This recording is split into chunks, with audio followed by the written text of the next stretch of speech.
G'day guys, kia ora and good evening. It's Dave here from New Zealand Outdoor Blades and Bullets. Hope you're doing fantastic tonight. Middle of winter here in New Zealand, but the fire's going, so that's cool.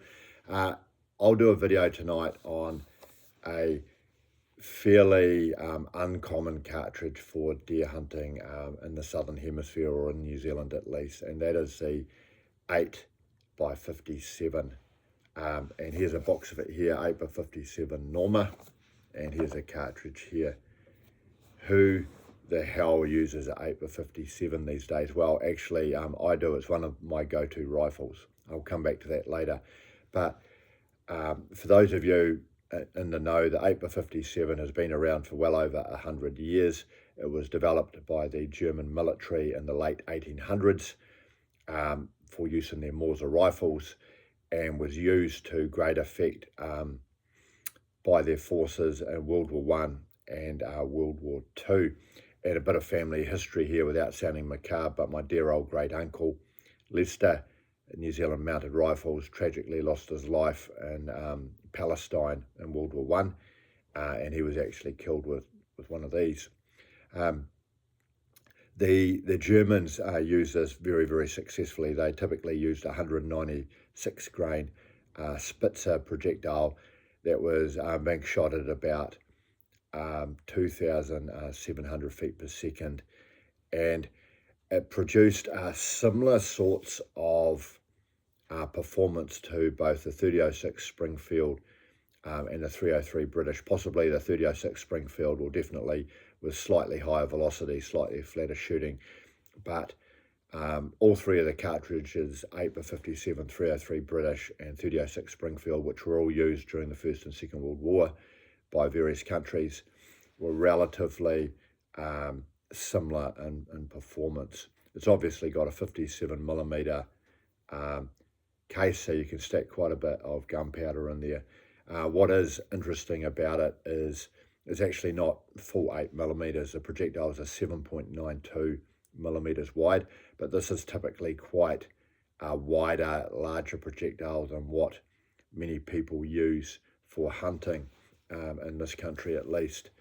In Scandinavia and Europe, it's still a very popular hunting cartridge, not surprising. However, you don't see it down here too often. Why on earth would I use an 8x57 Mauser for hunting in New Zealand? Well, simple.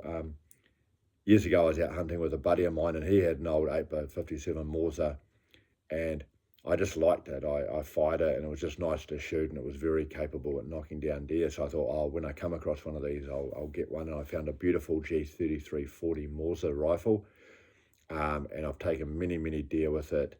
It's an 8x57, and it's perfect for bush hunting. So this projectile here shoots a 196 grain projectile at about 2,650 feet per second, and it's got a bit of a snub nose.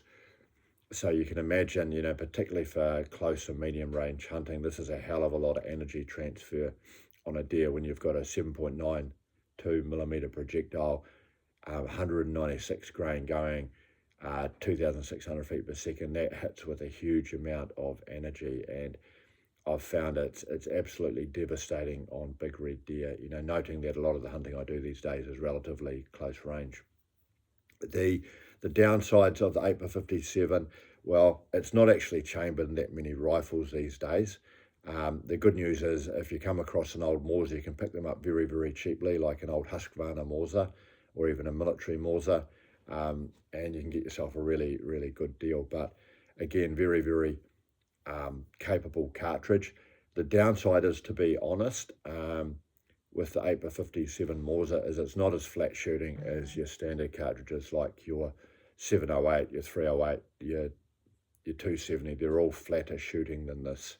So it's not going to be your first choice for many people hunting in this country. But just to give you a summary with my favorite Norma 8x57 Vulcan, even at 300 yards, where are we? It's still doing, or advertises doing 2,000 feet per second, 1,800 feet per second, and delivering 1,500 foot-pounds of energy. So it's still pretty capable, even at 300 yards or so, and certainly in both World Wars, the German snipers were using it a lot further than that. But anyway, love to hear from you if you've got any thoughts or comments on the 8x57 Mauser, particularly from you more mature gentlemen who might have used it a little bit. But if you got this far, thanks for watching, and I hope you have a fantastic night. Cheers.